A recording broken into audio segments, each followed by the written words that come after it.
The first time my mother looked at me like a stranger, I told myself it was just a bad day. She was sitting in her usual chair by the window, sunlight falling across her face, hands folded neatly in her lap. I smiled, walked in, and said, "Hey, Mom, it's me." She looked up. Her eyes were empty, polite, confused. "I'm sorry," she said softly. "Have we met?" That's how Alzheimer's begins, quietly, cruelly, without warning. At first, it came and went. Some days she remembered my name. Other days, she called me by her brother's name, a man who'd been dead for 30 years. The doctors warned me, she'll forget more.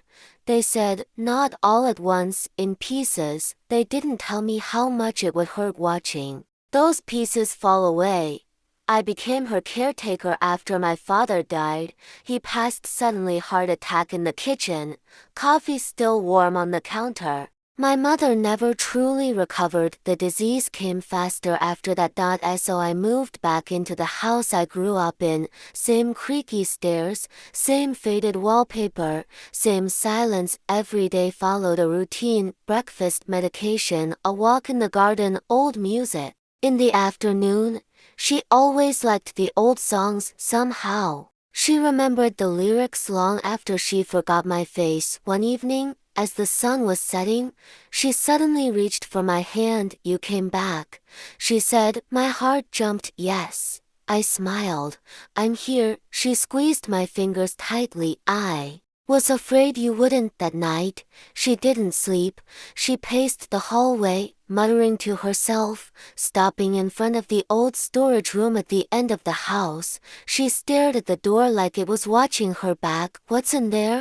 I asked gently. She turned to me, eyes sharp, clearer than I'd seen in months. "You were never supposed to know," she whispered. The next morning, she didn't remember the conversation, but I did, and curiosity is a dangerous thing. The storage room had always been locked growing up. It was the one rule in the house. "Don't open that door." Dad always said it was just junk. Mom never talked about it. I assumed it held old furniture, broken memories, things people didn't want to face. I never imagined it held the truth. 3 days later, my mother had a rare moment of clarity. She sat at the kitchen table, sipping tea, looking like herself again. "Do you remember when you were little?" she asked. "And you used to cry at night?" I nodded. She smiled sadly. "That wasn't the dark you were afraid of." My stomach tightened. "What was it?" I asked. She looked at the storage room door. "Someone," she said, "someone I failed." That night, she gave me the key. She pressed it into my palm like it weighed 1,000 pounds. "If you open that door," she said, "you'll never see me the same again." I didn't sleep. I sat on my bed, staring at the key, listening to the house breathe. A T to 43 I stood up. The lock clicked louder than it should have. The door creaked open. Dust filled the air. The room was small, no furniture, just shelves. On one shelf sat a wooden box, on another, photographs, hundreds of them, all of the same child.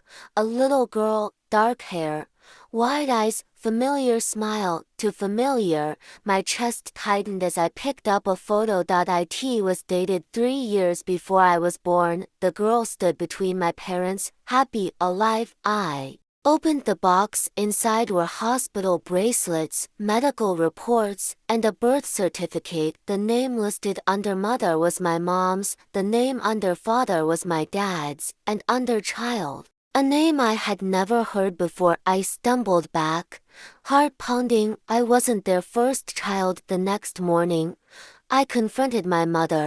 She didn't deny it, she didn't cry, she just nodded. "You weren't supposed to find out like that," she said. She told me everything. They had a daughter before me, my sister. She was born sick. The doctor said she wouldn't live long. My parents tried everything, hospitals, treatments, faith, nothing worked. She was in pain every day, my mother whispered, and so were we. One night, when my father was away for work,